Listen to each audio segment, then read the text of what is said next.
Pendengar yang terkasih, salam jumpa dengan saya Diaken Verly Latuberisa dari Jemaat Anugerah DKI Jakarta.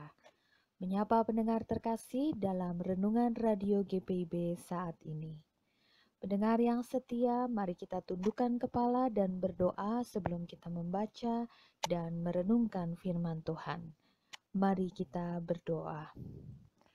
Bapa di dalam surga, kami bersyukur atas pemeliharaan-Mu hingga kami boleh tiba di hari ini oleh karena kasih dan anugerah Tuhan di dalam kehidupan kami. Bapa, kami rindu untuk disapa oleh firman-Mu.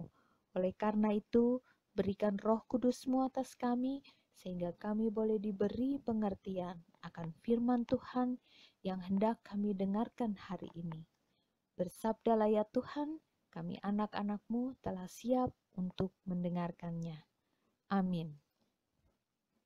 Bacaan Alkitab hari ini diambil dari Esra 3 ayat 12 sampai 13 dengan judul perikop peletakan dasar bait suci. Namun saya akan membacakan satu ayat saja yang menjadi dasar renungan hari ini, yaitu ayatnya yang ke-13. Demikianlah firman Tuhan.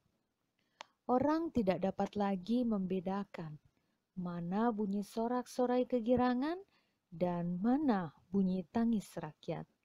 Karena rakyat bersorak-sorai dengan suara yang nyaring, sehingga bunyinya kedengaran sampai jauh.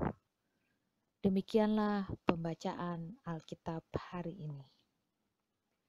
Pendengar yang terkasih, tema yang mau diangkat dari renungan hari ini adalah tangisan sukacita. Bagaimana bisa kita menangis sambil bersukacita? Tetapi kenyataannya seringkali kita merasakan fenomena ini, yaitu menangis sekaligus bersukacita. Pada umumnya orang menangis karena sedih. Tetapi kenyataannya ada juga orang yang menangis karena bersukacita.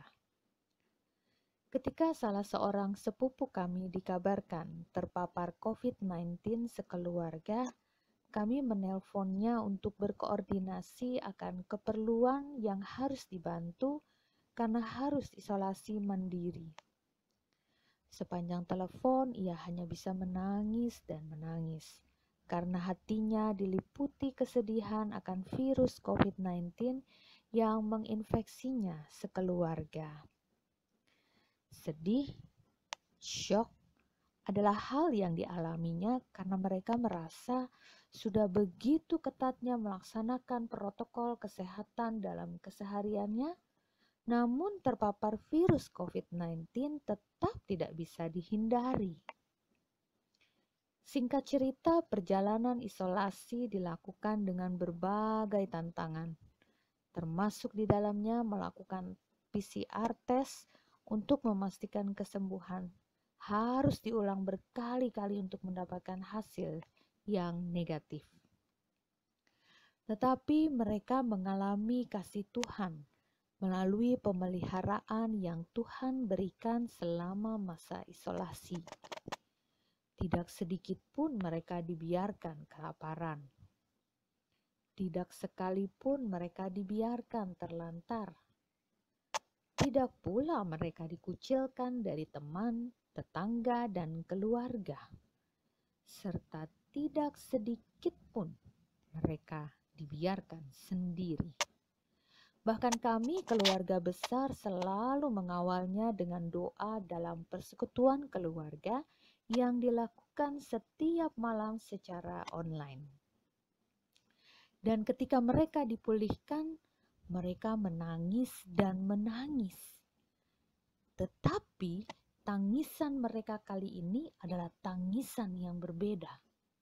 Tangisan sukacita, bukan lagi tangisan kesedihan. Mereka menangis karena mereka mengalami pergumulan hidup melawan virus COVID-19 dan Tuhan tetap berjalan bersama keluarga mereka, bahkan Tuhan memelihara kehidupan mereka dari hari ke hari. Sehingga tangisan mereka kali ini adalah tangisan sukacita karena mengingat kebaikan Tuhan kepada mereka. Pendengar radio GPIB yang terkasih, hal yang sama pernah terjadi terhadap bangsa Israel di zaman Nabi Esra saat mereka baru saja kembali dari pembuangan di Babel. Saat itu bangsa Israel harus menata kembali kehidupan mereka dalam kesengsaraan dan kesulitan saat kembali dari pembuangan, termasuk membangun kembali bait suci yang pernah mengalami masa kemegahannya. Mereka berjuang untuk mengumpulkan harta benda serta tenaga yang mereka miliki untuk membangun bait suci, di mana pekerjaan yang dilakukan tidaklah mudah. Ada banyak tantangan yang mereka hadapi, tetapi pada akhirnya dengan peletakan bait pertama, maka bait suci dapat berdiri yang membuat mereka menangis sekaligus bersorak kegirangan. Di ayatnya yang ke-13 dikatakan bahwa orang tidak dapat lagi membedakan mana bunyi sorak-sorai kegirangan dan mana bunyi tangis rakyat, karena rakyat bersorak-sorai dengan suara yang nyaring, sehingga bunyinya kedengaran sampai jauh. Pendengar yang setia, bangsa Israel menangis dalam kesukacitaannya, karena mengingat masa-masa kesengsaraan yang mereka lewati ketika mengalami masa pembuangan di Babel. Namun karena kasih Tuhanlah sehingga mereka tetap dalam pemeliharaan Tuhan.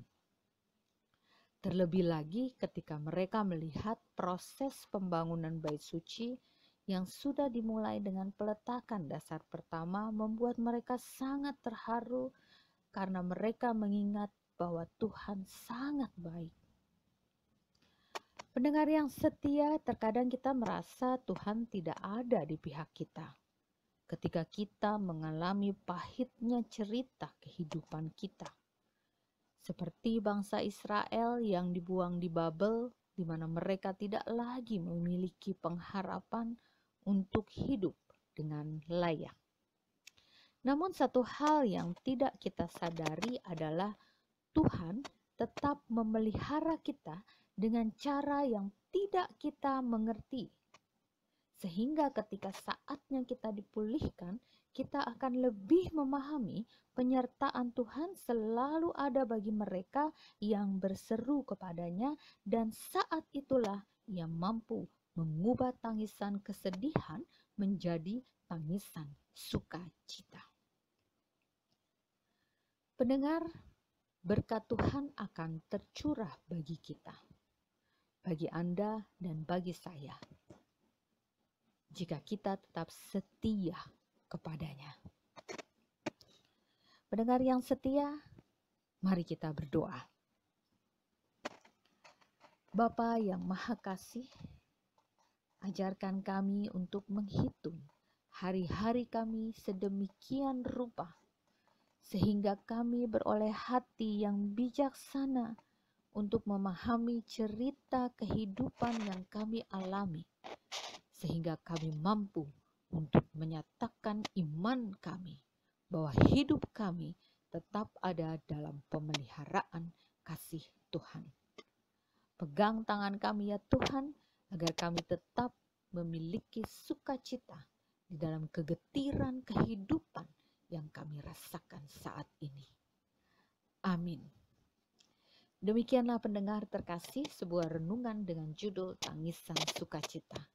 Semoga renungan ini membawa damai sejahtera bagi Anda dan keluarga Anda. Tetap patuhi protokol kesehatan, memakai masker, mencuci tangan, menjaga jarak, dan menjauhi kerumunan. Salam sehat dari saya, Diaken Ferli Latu Perisa, dari Jemaat GPIB Anugerah. Tuhan Yesus memberkati.